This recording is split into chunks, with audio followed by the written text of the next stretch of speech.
Mr.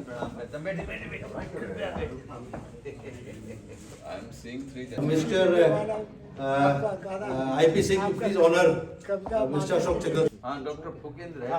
बहुत पुराना आज का नहीं है, बहुत पुराना, 20-25 साल पुराना है। जी जी जी ठीक है, कुछ नहीं। ये मेरी औकात है।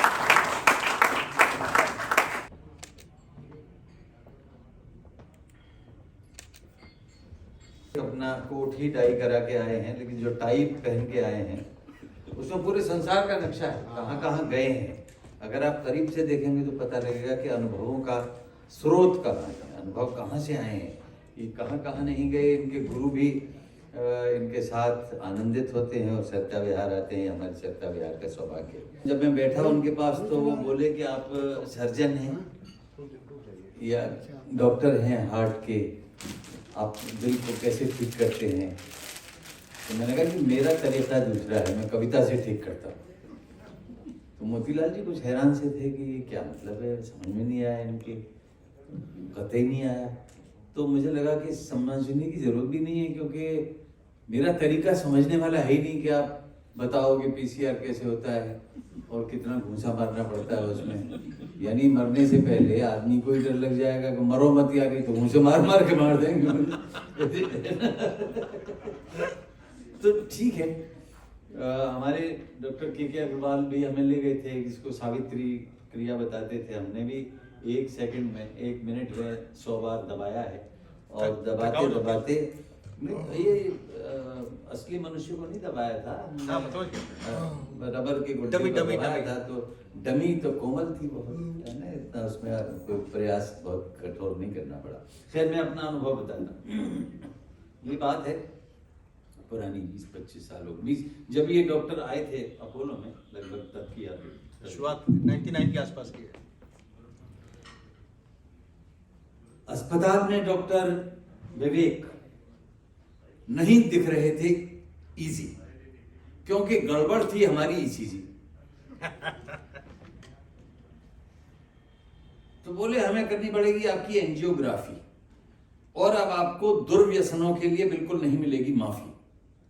अभी आप 48 के हैं, यही डर्रा रहा तो आपके आगे के साल कुदरत की बख्शिश के हैं। अगर अभी भी पान तंबाकू जर्दा नहीं खाएं, देर रात जगने वाली जगहों पर नहीं जाएं, जरूरत से ज्यादा काम नहीं करें, फालतू व्यायाम नहीं करें, कैसे भी तनाव को दिल पर नहीं लाएं, मसालेदार तली चीजें नहीं खाएं, अस्पताल में नर्सों की हस्तरेखा नहीं देखें, दिमाग के चूल्हे में दिल को नहीं सेकें, जीवन में संयम का व्रत ले लें, किसी की भावनाओं से नहीं खेलें, परेशानियों से न दहला करें, रोजाना टहला करें, बीड़ी सिगरेट शिकार बिल्कुल नहीं पिए तो कम से कम 90 साल जी। हमने कहा ऐसी जिंदगी का क्या करना है, इससे तो मरना भला है, इससे भला तो मरना है। तो डॉक्टर विवेक बोले ये बात मैंने आपको इसलिए बताई कि मर्ज बढ़ चुका है बेइंतहाई, जितना जो कर चुके वो काफी है। बहरहाल कल आपकी एनमरोग्राफी नहीं एनजियोग्राफी है। एनमरोग्राफी नहीं एनजियोग्राफी, जियो जियो जियो। और जब एंजियोग्राफी के लिए मुझे वहां अपोलो में धरती के समानांतर किया जाने वाला था, तब मेरे जहन में एक विचार आया, मुकेश जी, डॉक्टर मुकेश, डॉक्टर पाठक, आप सुनिए। एक जमाना था जब माता पिता चाहते थे कि हमारा बालक जो है डॉक्टर बन जाए। हमारे घर में कोई डॉक्टर नहीं, ये तो आप सौभाग्यशाली हैं कि इस परिवार में अवतरित हुए कि आप डॉक्टर बन गए, पूरा परिवार आपके 9 डॉक्टर्स हैं। तो ये इसमें थोड़ा पैथोस देखिएगा कि PMT की परीक्षा पास कर ले बच्चा तो उसके डॉक्टरी में जाने की संभावनाएं बढ़ जाती हैं, साइंस के स्रोत में चला जाता है। इतने बरस पहले, याद नहीं कितने बरस पहले, पिताजी ने कहा, पिताजी को देख के याद आ गई बात, पिताजी ने कहा कि अगर तुम PMT में पास हो जाओगे तो HMT की घड़ी पाओगे। अगर पीएमटी में पास हो जाओगे तो एचएमटी की घड़ी पाओगे। हमने पीएमटी को समझ लिया खेल और हो गए फेल। पिताजी से पड़ी फटकार, आंखों में आंसुओं की लड़ी और कैंसिल हो गई घड़ी। अब इतने बरस बाद जब हमने टीएमटी की परीक्षा पास कर ली है, टीएमटी भयंकर पॉजिटिव थी मेरी, टीएमटी की परीक्षा पास कर ली है, तो देखते हैं कि पिताजी को मिलती हैं आंसुओं की लड़ियां या हमको जिंदगी से कुछ और घड़ियां। तो जिंदगी की घड़ियों में बढ़ोतरी कराने का जो मादा है, जो क्षमता है, वो हमारे डॉक्टर्स में है। इसलिए मैं इनको चलता फिरता देवता मानता हूँ। धरती पर देवता के रूप में हम इन्हीं को देखते हैं, इन्हीं को पाते हैं और बहुत सुरक्षित अपने आप को महसूस करते हैं, बहुत सुरक्षित अपने आप को अनुभव करते हैं। कहने के लिए बहुत सारी बातें हो सकती हैं, लेकिन कल रावण मरेगा तो एक छोटी सी कविता सुना के अपना स्थान लूंगा। दरअसल रावण क्या है? रावण तो अहंकार है। और मैंने पाया कि डॉक्टरों में अहंकार बिल्कुल नहीं होता। उनके अंदर एक लक्ष्य होता है कि इसको स्वस्थ करके भेजना है, और फिर कभी सेमिनार करेंगे तो उसको वहां भी बुलाना है कि अपोलो के सामने से तुझे उठा के लाए थे बेटा, अब हमने तुझे कुर्सी पे बिठा दिया है। जमाना देखे उसको, जमाना देखे। तो रावण क्या है? रावण की,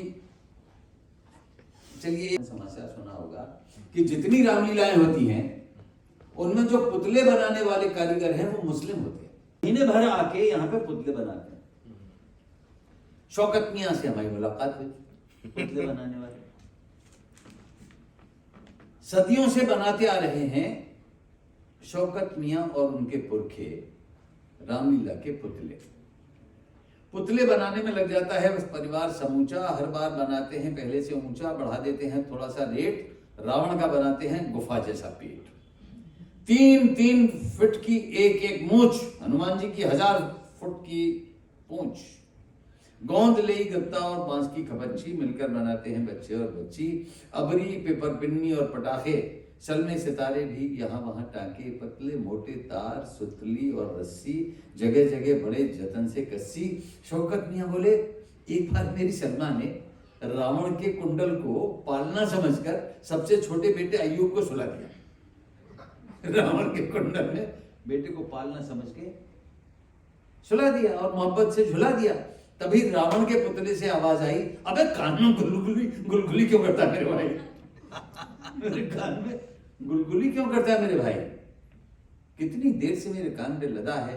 कुंभकर्ण, लाम कहाँ मेरी गदा है? कुंभकर्ण बोला, भाई साहब मुझे उठने में कष्ट हो रहा है क्योंकि मेरे पेट पर शौकत मियां का पूरा खानदान सो रहा है। इतना कहकर शौकत मियां हंसने लगे, बेबी बच्चों जैसे लगने लगे। ये बात मैंने आपको इसलिए बताई कि मैंने उनके सामने एक जिज्ञासा उठाई। शौकत मियां, मेरे दिमाग में एक सवाल उठता है, जब आपके बनाए हुए पुतले चलते हैं तो आपको कैसा लगता है? वो बोले, हाँ अशोक जी, हम पुतले बनाने में लगाते हैं पूरा 1 महीना, बहाते हैं दिन रात पसीना, नहाते हैं न धोते हैं, बहुत ही कम सोते हैं। 1-2 महीने की मेहनत जब 1-2 पल में जल जाती है भक से, तो जी रह जाता है धक से। पर जब सुनते हैं बच्चों की तालियां, देखते हैं गालों पर लालियां, चेहरों पर खुशियां और मुस्कान, तो मिट जाती है सारी थकान। फिर हम भी लुत्फ उठाते हैं, अपने हुनर को जलता देख तालियां बजाते हैं। अपने हुनर को जलता देख तालियां बजाते हैं। पर जनाब अशोक साहब, आखिर कब जलेगा नफरतों का कुंभ? कब जलेगा दिलों में दूरियां बढ़ाने वाली हैवानियत का मेघनाद? मैंने कहा, दिल और दिमाग में रोशनी आने के बाद। हो सकता है वो रोशनी दिल में बार बार दबाने से आ जाए और ब्रेन तक भी कुछ उजाला चला जाए, लेकिन रावण की पूंछ नहीं मूंछ है, हनुमान जी की मूंछ नहीं पूंछ है। लेकिन हमारे आज के जीवन में अगर देखें रावण और हनुमान को छोड़ के, तो आप पाएंगे 2 तरह के लोग हैं। अंतिम छोटी सी कविता सुना के अपना स्थान लूंगा। एक के पास मूंछ थी। अब मूंछ माने अहंकार। देखिए 3 पंक्तियां और उससे पहले बता दें, छोटी सी कविता है कि तुझे भ्रम है मैं तेरा हूं, तुझे भ्रम है मैं तेरा हूं, मुझे भ्रम है तू मेरी है, मुझे भ्रम है तू मेरी है, ना तू मेरी ना मैं तेरा। अगर कुछ है तो ईगो है, अगर कुछ है तो ईगो है, वही सब कुछ, वही सब कुछ। और तुझे भ्रम है कि मैं खुश हूं, मुझे भ्रम है कि तू खुश है, ना तू खुश है ना मैं खुश हूं। अगर कुछ है, अगर खुश है तो ये दिल है, खुशी में भी जो रोता है वही सब कुछ, वही सब कुछ। और तालियां तो आप अंतिम बात तो बजाएंगे, वो ये कि तुझे भ्रम है कि तू कुछ है, मुझे भ्रम है कि मैं कुछ हूं। न तू कुछ है न मैं कुछ हूं, अगर कुछ है तो कुछ है जो होता है। अगर कुछ है तो कुछ है जो होता है, तो कुछ होता रहना चाहिए। और दिल पर्याप्त मात्रा में धड़कना चाहिए। अगर सामने कोई धड़कन योग्य उपादान हो, कोई तत्व हो, किसी भी रूप में, मानव रूप में या प्रकृति रूप में, तो उसकी धड़कनों को बढ़ाने के लिए इतना ना बढ़ जाए कि पसर जाए आदमी, लेकिन इतना जरूर धड़के कि असर जाए अंदर, पसरे नहीं, उसका असर अंदर जाए। तो एक के पास मूंछ थी, एक के पास पूंछ थी। बड़ी व्यंग की छोटी सी कविता है। एक के पास मूंछ थी, एक के पास पूंछ थी, मूंछ वाले को कोई पूछता नहीं था, पूंछ वाले की पूंछ थी, है ना। जहां आपको लगे आप आशीर्वाद दे दीजिएगा मुझे, मैं फिर से 4 लाइनें बता रहा हूं, मैंने बड़ी गहरी बात कही है। एक के पास मूंछ थी, एक के पास पूंछ थी, मूंछ वाले को कोई पूछता नहीं था, पूंछ वाले की पूंछ थी। मूंछ वाले के पास थनी हुई मूंछ का सवाल था, पूंछ वाले के पास झुकी हुई मूंछ का जवाब था। अंतर क्या है? पूंछ की 2 दिशाएं नहीं होती, भयभीत होकर दुबकेगी या मोहब्बत में हिलेगी, मारेगी या मरेगी, एक वक्त में एक ही काम करेगी पूंछ। और मूंछें क्यों अशक्त हैं? क्योंकि 2 दिशाओं में विभक्त है, उसकी दिशा एक नहीं है, 2 दिशाओं में विभक्त हैं। एक झुकी हुई मूंछ वाला झुकी हुई पूंछ वाले से बोला, यार मैं जिंदगी में उठ नहीं पा रहा हूं। पूंछ वाला बोला, बिल्कुल नहीं उठ पाओगे, और कारण 1 मिनट में समझ जाओगे, बताता हूं। तुम बिना हाथ लगाए अपनी मूंछ उठा के दिखाओ, मैं पूंछ उठा के दिखाता हूं। तो दोस्तों, निष्कर्ष ये है कि जो उठा सकता है वही उठ सकता है। इसलिए मूंछ वालों की नहीं, पूंछ वालों की सत्ता है, मूंछ वालों की नहीं, पूंछ वालों की सत्ता है।